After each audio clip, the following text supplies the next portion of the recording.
Welcome to the Inside Sales Enablement Podcast. Where has the profession been? Where is it now? And where is it heading? What does it mean to you, your company, other functions, the market? Find out here. Join the founding father of the sales enablement profession, Scott Santucci, and trailblazer Brian Lambert as they take you behind the scenes of the birth of an industry. The Inside Sales Enablement Podcast starts now. Hi, this is Scott Santucci. And I'm Brian Lambert, and we are the Sales Enablement Insiders. Our podcast is dedicated to helping leaders understand the big questions they should consider to be successful in sales enablement. On this podcast, we like to reframe, revisit, rethink, and tackle reality in the sales enablement role. Scott, why don't you frame it out for us today? Sure thing, Brian, and thank you very much for everybody listening. That's a great introduction, Brian. One of the things that we're going to be talking about here today is the fuzzy world, the gray area of sales coaching and the difference between frontline sales managers and sales enablement. And to give that some color, the way that we're going to frame it out is I'm going to tell a little bit of a story about the Hubble Space Telescope. And if you are a science nerd like myself, you're appreciating the wonderful images that we have. Shoot, they even took a photo a couple months ago of actual real-life black hole. It's amazing. It's absolutely amazing. But the story that of starting out wasn't so great.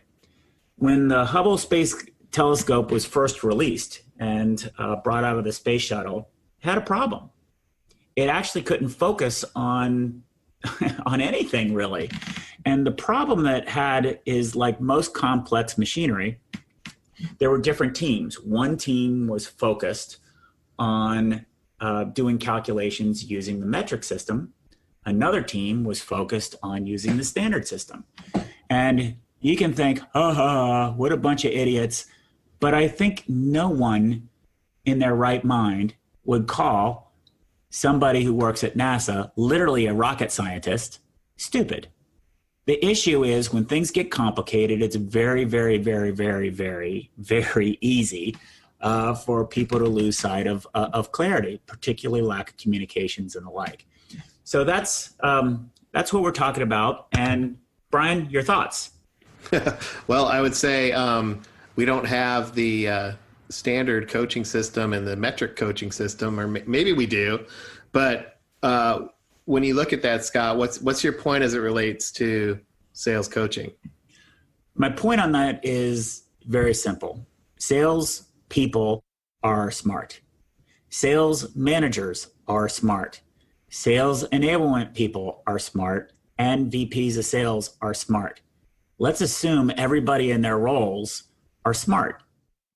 It is very easy for us to sit there and call and think other people are not able to do one thing or the other, but maybe we have a bigger problem, which is a lack of clarity. And that's really the keystone of this. So what we're going to do in this conversation is, like most sales enablement professionals, every single one of us has our own lens, our own perspective. So what I'm going to do is I'm going to paint that a little bit. And we're gonna role play this out and say, for the sales enablement people who are saying, I've read a lot about frontline sales coaching. It's a great force multiplier for us to do. I'm going to provide coaching services, coaching for our reps. And the reason that I'm going to do that is because, well, I have to demonstrate value, right? I mean, let's cut to the chase. We have a fuzzy role. Most of the rest of the organization doesn't really understand what we do, but I've communicated so much expertise and talent around sales training and sales coaching that I'm going to get in that game because I'm not seeing frontline sales managers do it. So don't know.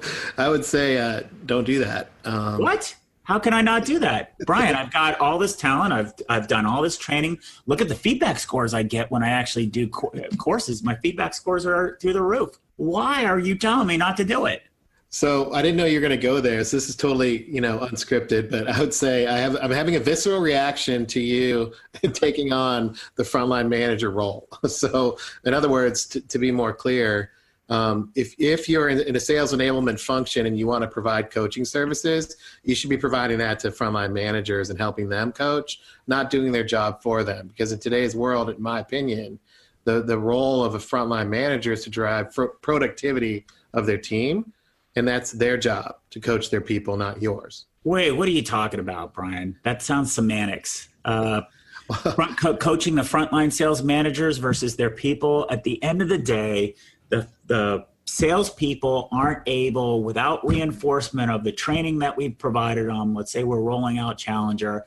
Our company's made a huge investment in that. If we don't have reinforcement in it, it's gonna die on the vine. I know it. You know it. No one's really concentrating on reinforcement, so I need to do it.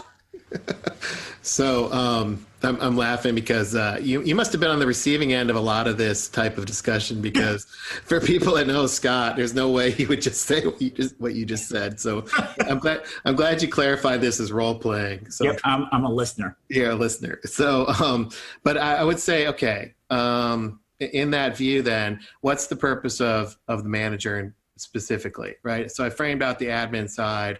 And, the role of a manager is just like any other frontline manager, approving vacations, admin time, expenses, et cetera. On the productivity side, though, that's the challenge. Because they're sales managers, they're responsible for, pipeline, forecast, closing deals, et cetera. And so when you look at the role of the first line manager, there's not a lot of clarity there. And I think there's a lot of assumptions, is what I would say. Well, wait a second, Brian. I don't need to read their job descriptions. I know that their number one job is to help drive performance of their reps, and they're not providing performance coaching to their reps. I sit on all those the QBRs. I hear it. They miss the qualifying opportunities left and right. They need help. I need to provide it for them. Well, have you asked them what help they need? To me, unleash. Brian, I've been doing this for 20 years. I don't need to ask to help when I see a QBR and I hear the conversations happening and I see the holes in the pipeline. I got to act. We got to act. We don't have time. Yeah, I would agree that you have to act, but one of the things that I would ask you to act on is understanding the role specifically, and more importantly, driving that clarity across the organization, because you're making a lot of assumptions by acting to fill a gap that you may not need to. Two, somebody else may be doing. I was a frontline sales manager before. Well, that was before, not today, where customers have evolved. So solutions are a lot more sophisticated, and quite frankly, the demands on a sales manager's time are exponentially higher than when you did it before. And also, I believe that the role has morphed from an individual manager driving individual deals to creating team outcomes with an entire team of people. And to think that you can waltz right in there and start telling people how to close more deals, not only are you going to perhaps undermine the authority of the frontline manager, right? You're also perhaps going to set back sales numbers because you're not involved in it every day. It's a little naive to think you can walk into a sales process today and drive better results than somebody who's involved with 5 to 8 people on a daily basis. I mean, what are you talking about? Why would you even want to do that? Doesn't make sense. Wait a second.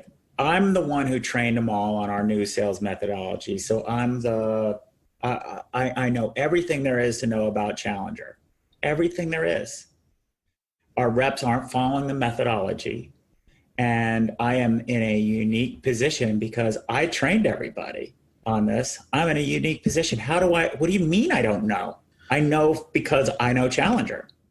Yeah, and you can line up behind the 47 other people that know their widget that want the sales manager to help roll it out, from marketing, from product, from the CRM team, from the analytics team, from HR, from talent acquisition, from product number 37, from the finance people to the operations people that want to talk about quarterly reforecasts, et cetera. And to think that, you can come in as a sales training bias and say, I taught your people, I know better than you do.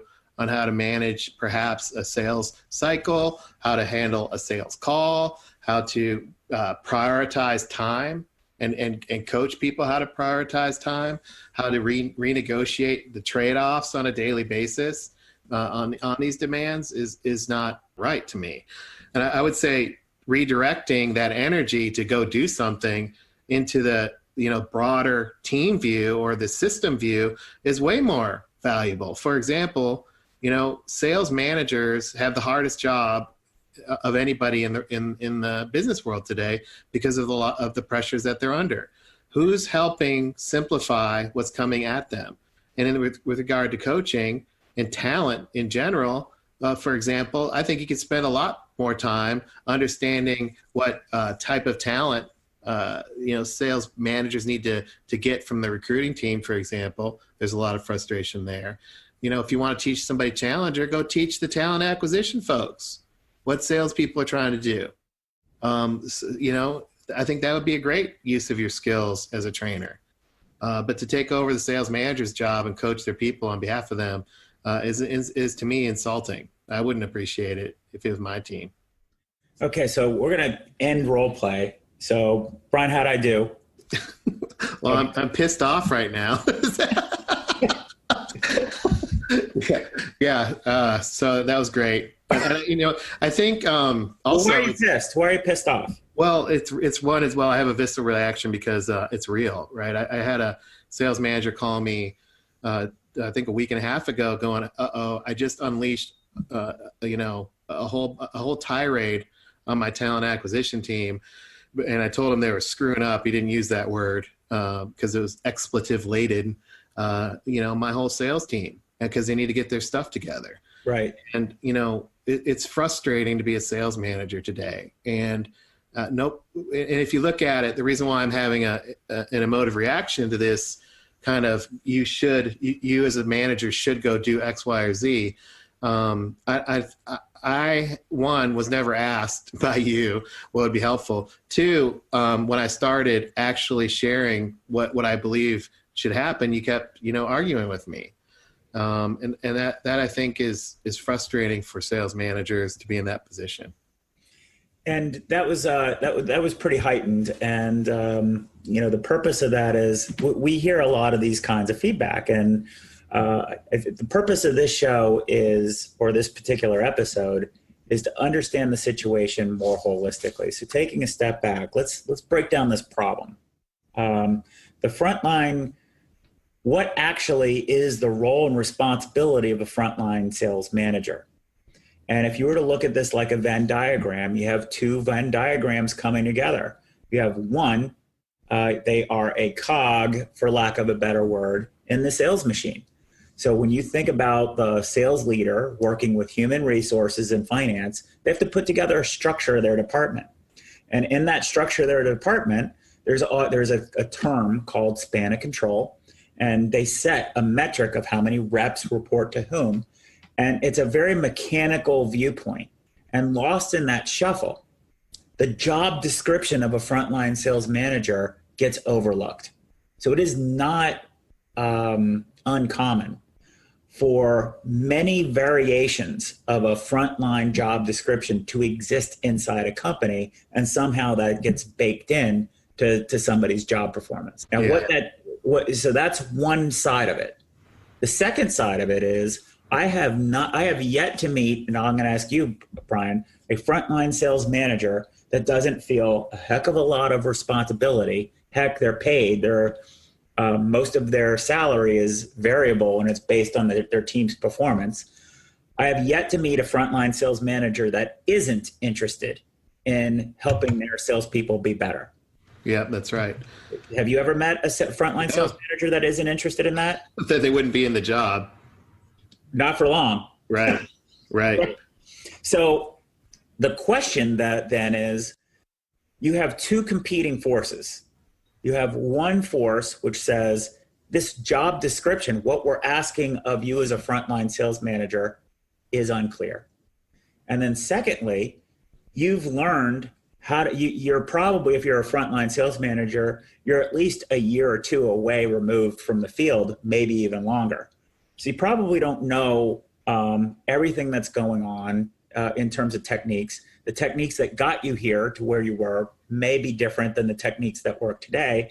And you probably aren't as empathetic as you could be about the change that last year, 2 years ago, you were asking your sellers to sell a whole bunch of volume to minion level buyers. Now you're rolling out Challenger or whatever sales methodology, and now you want your sellers to go sell commercial insights, for God's sakes, to business executives. Yeah, and 12 and how do you balance the two? And 8.4 to 13.1 buyers. Right. Yeah. So it something has to give, and if we in sales enablement want to partner and leverage and be a part of the frontline sales manager group, we have to realize that they're under so much pressure. They don't have a lot of vocabulary. I like what you said before with that. They don't have a lot of vocabulary to describe these things. And these are some challenges. So let's get into some prescriptions now for what can a sales enablement leader do to navigate. So Brian, do you and I, what is our position on coaching as a thing, a business within a business, a service that sales enablement provides? What's our position on that? Well, one, I would say do not provide that service to reps. If you're going to provide coaching services, provide it to managers, and start with, to your point, having clarity on the first line manager role, and ensuring, and if you do the interviews, do the needs analysis, whatever your name is for it, that there's clarity across not only the sales management team, but the HR team as well. That would be the first thing. Yeah, so let me piggyback on that. So I'm speaking to you directly as a listener. If you believe that your greatest contribution to your company is to provide coaching directly to reps, you are not a sales enablement professional. You are a sales coach. Call yourself a sales coach and be a sales coach and recognize that's what you are. For the rest of us doing sales enablement, we're doing broader things than that. Well, isn't coaching underneath the enablement umbrella, Scott? I'm going to flip it back on you. Well, sure. That's what I'm saying. If that's how you're defining what you're adding the most value in, then you're not a force multiplier. Yeah, the force multiplier would say, okay, I'm so confident in my ability to coach individual reps, I'm going to teach frontline sales managers how to coach their reps. So the service that I can get the best multiple out of my time is if I can get, let's say we have 100 reps.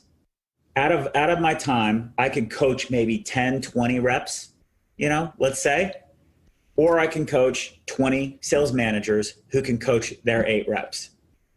Where am I going to have a greater return on my investment? I can build a similar kind of curriculum that I know how to do. And I can create a common language that currently doesn't exist. Just like we say with sales, the benefit of a great sales methodology is that we have a common language amongst our sales force.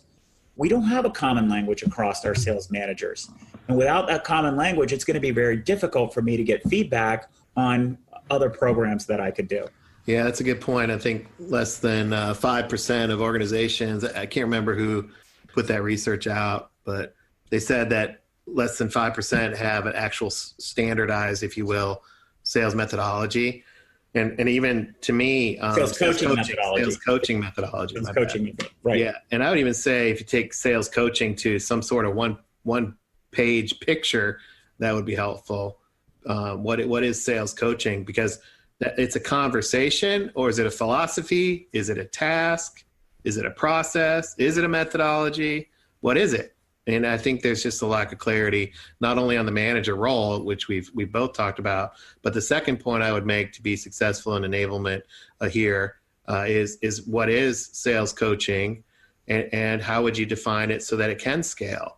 And if you're not able to define it, so to speak, if you're not able to give it an identity, delineate it from a methodology versus a philosophy, because the first pushback you're going to hear is from sales management. Oh, I'm constantly coaching. It's my philosophy, So how would you handle that? And I think there's some work to be done there you can drive a lot of leverage. So that'd be my second point, Scott, is to define what you mean by sales coaching. What's your reaction to that? I think that's right. I think we have two similar problems. Sales 101, right? So this is what makes this whole sales enablement thing hard, especially for those of you who have sales background. It's really hard to sell sales internally to salespeople. It's hard to do. Yeah. But ultimately, that's what we're talking about. And sales 101 is, just because you see a problem doesn't necessarily mean your client's supposed to see a problem, right? I think solution selling calls it the latent pain to pain. I forget what other groups call it.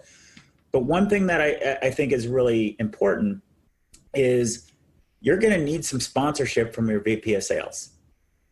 If you're going to start doing things to quote unquote offer coaching services, you're going to need to have their support. The first way to do their support would be, how do we illuminate what the problem is in the first place? One thing to do that won't capture a lot of visibility is do some analysis on the variation to job descriptions, and then prioritize, say, hey, look, here's the job description. Do some interviews of sales managers about what they're actually doing, and then say, hey, look, these are the job descriptions. Here's what they're actually doing. And then say, Mr. VP of sales, of these 5 things, what would you state in order of priority? I guarantee you the VP of sales is going to say, well, coaching our reps is going to be high. It's going to be, definitely in the top 2 or 3. The care and feeding of the spreadsheet management is not going to be high, but we're going to find out the amount of time that our frontline sales manager is spending doing all this spreadsheet maintenance and administrative stuff is going to be astronomical. So we first have to create the space. Even if we do create a great program, we have to create the time space to allow a program to actually thrive. Yeah. Giving that insight will give you permission from the VP of sales to say, go explore it. And now the VP of sales has your back, and you can probably guarantee that you're going to get a lot of resistance from most of the frontline sales managers. So you're going to have to find your next group of people to target. Yeah. I mean, you brought up 3 things in that. One is the variability across job descriptions. Definitely agree with that. The second is, good old fashioned time and motion study for anybody who's got that kind of background, but like what are managers actually spending time on? And then third is the prioritization piece, right? So that's just 3 variables that are kind of hidden and not really well understood or discussed. So I totally agree with those. That's a great point. So now what we've done with these 3 points, now we've created demand for our products and services. So instead of pushing a product and service and acting in desperation, hopefully we've got other things that we're working on. Now, how would we design a coaching program? Like what it would look like? How would I communicate this, Brian, as a business within a business? What service am I providing to whom, and how would I measure my results? Yeah. So the audience here, the customer would be sales managers. So first line. The service you're going to provide would be some sort of, it'd be I'd look at it from 2 lenses: the mindset, philosophical side of it, like, what's the purpose and the why behind sales coaching, and then 2 would be some sort of method. And I would keep it simple, so it doesn't become yet another administrative compliance issue, because really, to me, you have to teach, and you want to teach sales managers how to drive team outcomes through, real-time, constant communication that helps close, the gap with their customers. So, and oh, by the way, that just happens to be called coaching. So if you go at it from, let's teach them yet another model and another spreadsheet to go comply to, you're not going to get as much leverage as, let's talk about the team dynamic and what your team really needs from you. And for example, they might need, more of you've got their back. And as you have their back more, they're going to bring things to you that they're having challenges with. If you are in your office all day long and they bring you issues and you rip their head off, they're not going to come and tell you their challenges. So I could teach you a coaching model all day long. you're never going to be able to use it because you haven't built an environment where people want to get coached, right? So there's a lot to figure out there. But I agree that your services could be in that vein to create some sort of program to create the environment where coaching interactions, because that's what we're talking about, the interaction between managers and reps across 5 to 8 people, their span of control, to create the right type of team environment or subculture that closes the gap to customer. And I call that coaching. So let's break this down as a business within a business, right? So you and I both love this concept. I want to be in the coaching business. I have this expertise. People on my team have this expertise. I'm interested in differentiating my sales enablement department along. So I'm going to do what my company does. The first thing that I'm going to do is I'm going to do a market assessment. You do an impact assessment. What might the impact of better, more consistent, more standard coaching look like inside our organization? Do an analysis, the variable study, the time motion study, and prioritization gap. It sounds like a lot of work. You do need to do the work, but it doesn't take a lot of time. It just takes some discipline. Have a readout, shop that readout, role play out that readout with a few sales managers beforehand to get the right language, and communicate it to the head of sales. The head of sales is going to want everything at first because you're going to expose it and say, here's my game plan of how we're going to roll it out. So point number 1 is do a market study, present it, and get buy-in from, your funder, your board of directors. Yeah. Right? Your investor. Point number 2. Now you build your service. To Brian's point, I'd like you to really embrace this idea. Minimum viable product. Brian gave fantastic advice. If anything, just lay out a standard framework to start off with. You're going to feel like that's not good enough, that you need to have a whole heck of a lot more because they're going to be judging you on your quality of your deliverables or whatever. But really, the thing that you're judging on is just, are you moving the needle? And recognize that let's say you have a population of 10 managers, most of them are going to ignore it anyway, just like salespeople are going to ignore it. So you want to focus on, you roll something simple out to everybody. But to Brian's point, you want to listen to the 20%, those 2. They're like, hey, Scott, what you're talking about, that sounds great. Now you're in a position where you're working with your power users, just like Business 101. You find your power customers and you build other services on top of that. So so for example, one thing that you can do is you can have a sales wrap forum. In all intents and purposes, you're providing coaching to them, but you're not providing coaching that's competitive with the frontline sales manager. You're saying, frontline sales manager, you're probably not going to have a lot of opportunities for your individual salespeople to practice different kinds of scenarios. Is that right? Yes, that's right, Scott. I can create an environment where people can opt in. We'll pick a topic. Let's say it's prospecting, and we'll let the reps talk to each other about how they're getting the best out of coaching. And then I will write up what the findings are, offer some tips, and send it out to everybody. Make that an opt-in thing, not something that's required. So now you're in support of frontline sales managers. We're just trying to give you an overall view of what all this stuff could look like. Yeah, and what you're saying there, Scott, is you build the services, and this is hidden, and I want to call it out here, put it on the front burner here. You're doing it with sales managers and their teams, not to them. And I think you and I are both wired that way to do it with them. But a lot of it is coming at sales managers is, here's your kit, here's your course, go do it. And that's not going to land. So if you're going to build something, and I know you have the old, build or buy, right? You can bring somebody in, but how's that going to land? Yes. And, my advice on build or buy is it's always better to do something yourself first before you shop it out. Get enough detail so that you know what it is that you're looking for, because there's a lot of people out there that have very strong opinions about what coaching is or isn't, Brian and I included. you should know the environment. The one thing you should know for sure is, how will I measure success? And if you don't have a way to measure success, you probably shouldn't move forward. So anybody in the coaching space, ask them about how they would measure success.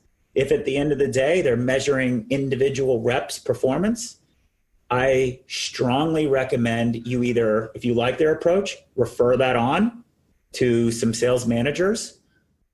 But you probably don't want to be in the business of directly coaching individual reps, because you are in competition with the business within a business that's frontline sales management. Brian, what are wrap us up here. What are some of your thoughts? Yeah. We've talked about the clarity challenge. We talked about this idea of how would we provide coaching services. I think, there's some other variables to consider that are critical in the build with that you'll uncover.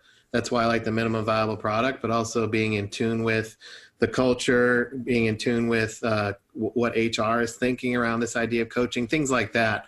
Being more curious is critical. And when you look at it, make sure you're not coaching in competition with sales managers, but creating an environment that helps them be successful in their relationships with their reps. From a measurement perspective, I've found over and over again when it comes to sales coaching, if sales managers say this thing is awesome, then that's really the only measurement that sales VPs actually need today with regard to sales coaching, because it's been so fuzzy and so hard to get your head around. It's really been a qualitative measure on, hey, the managers seem to like this thing. As long as it helps them, we're good. And that's kind of the state of affairs here from that perspective. Well, how would you measure it then? You're killing me with the back. I gotta have metrics. So how would you measure it? Well, I would measure it. So I definitely think that's an easy first win. Let's call that a net promoter score.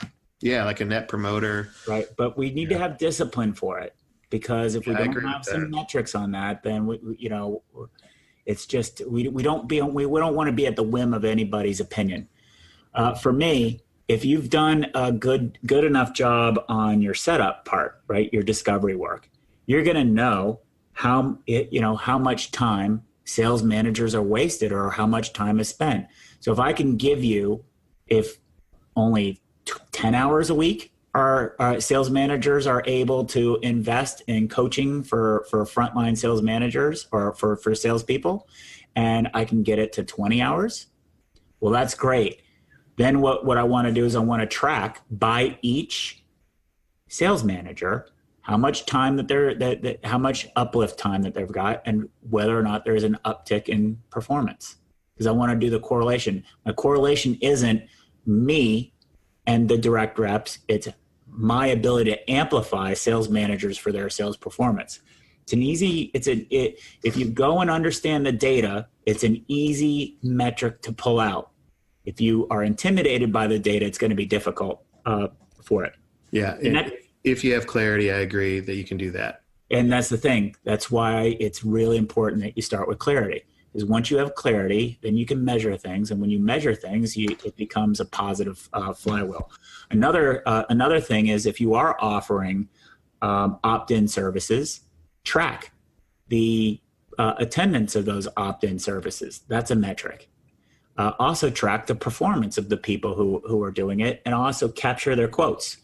There are so many ways that you can measure the impact of these things if you've done your work on the clarity part. If you're sloppy there, it's going to be really hard to measure. And to Brian's point, you're creating Band-Aids for folks, and the opinion net promoter score will work, but guys, it's just not that difficult to do the variable, the variation of the job analysis, the time and motion study, and the prioritization gap. Those are not hard things to do, and they provide you the foundation to measure lots of valuable things to show your contribution. I think it's very, very, very short-sighted to skip those things because you think you want to move fast, it's actually going to prevent your opportunity for adding more value to your company moving forward. Yep. Thanks, Scott. And I think that's a great way to wrap it up. We're at time, and that's great words to take forward, that this idea of measurement and that framework you just outlined can be used for a lot of different things. So as always, everybody, thanks so much for your time. Send us a note at engage@insidese.com. Also, subscribe to our podcast using any of your podcast players, and tell a friend, tell a colleague about us. We only grow through word of mouth, so we appreciate you sharing this with others and building the community with us. And we look forward to your ideas and your thoughts as we continue Inside Sales Enablement. Thanks so much, everybody. Awesome. Thanks for joining us. To become an insider and amplify your journey, make sure you've subscribed to our show. If you have an idea for what Scott and Brian can cover in a future podcast, or have a story to share, please email them at engage@insidese.com. You can also connect with them online by going to insidese.com, following them on Twitter, or sending them a LinkedIn request.